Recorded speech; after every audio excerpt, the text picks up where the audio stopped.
January 2018. Across France, supermarket aisles descended into chaos. Shoppers shoved, punched, and clawed at one another, not for electronics or concert tickets, but for jars of Nutella. A 70% discount had triggered something primal. Police were called to multiple stores. Videos went viral worldwide. But the question no one was asking was, how did a simple hazelnut spread command this kind of devotion?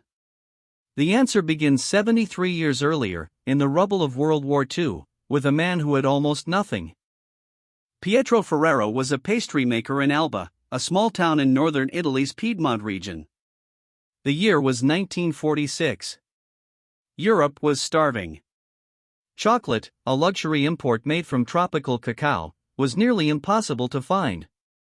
But Pietro had an idea born from deprivation. What if he stretched his meager chocolate supply by mixing it with something local and abundant? Piedmont was hazelnut country. He roasted the nuts, ground them into a paste, and blended them with a little cocoa, sugar, and vegetable oil.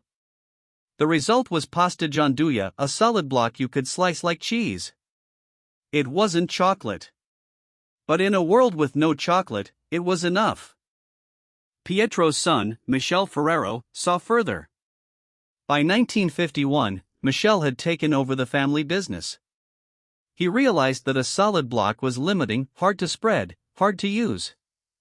That year, he transformed his father's recipe into something revolutionary, a creamy, spreadable paste he called supercrema.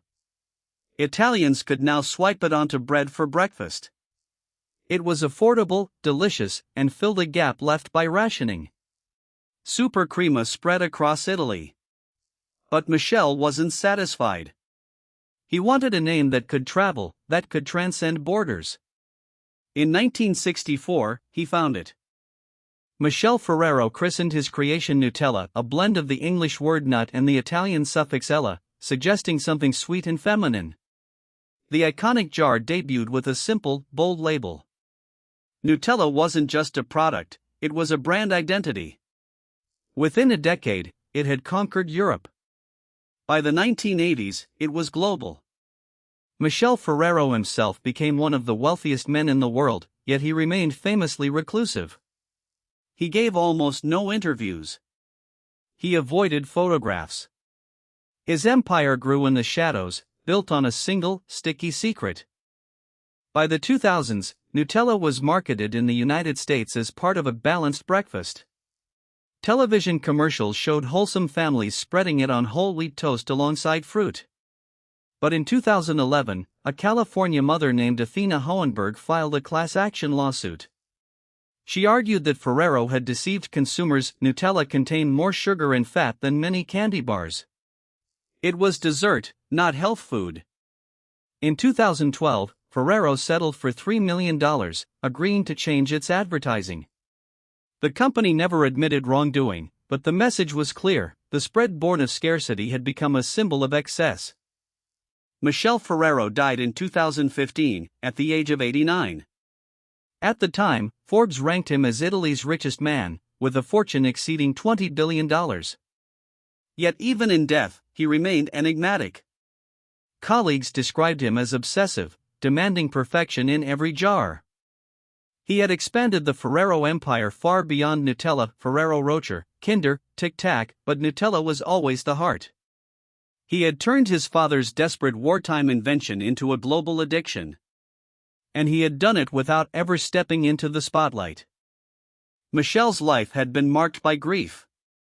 His eldest son, Pietro, named for his grandfather, died in 2011 from a heart attack during a business trip to South Africa. He was just 47. The loss devastated Michel. Control of the company passed to his younger son, Giovanni Ferrero, who continues to lead the family business today. Under Giovanni, Ferrero acquired Butterfinger, Nestlé's U.S. candy division, and other brands, making it one of the largest confectionery companies on earth. But the empire still rests on a foundation laid in scarcity. Today, a jar of Nutella is sold every 2.5 seconds. The Ferrero Group employs over 30,000 people worldwide. What began as a wartime substitute, a way to make chocolate out of almost no chocolate, has become a multi-billion-dollar icon. And perhaps that's the lesson: innovation thrives under constraint. Pietro Ferrero didn't invent Nutella because he had abundance. He invented it because he had nothing. And in that nothing, he found something the world couldn't resist. Even if it meant fighting for it in a supermarket aisle.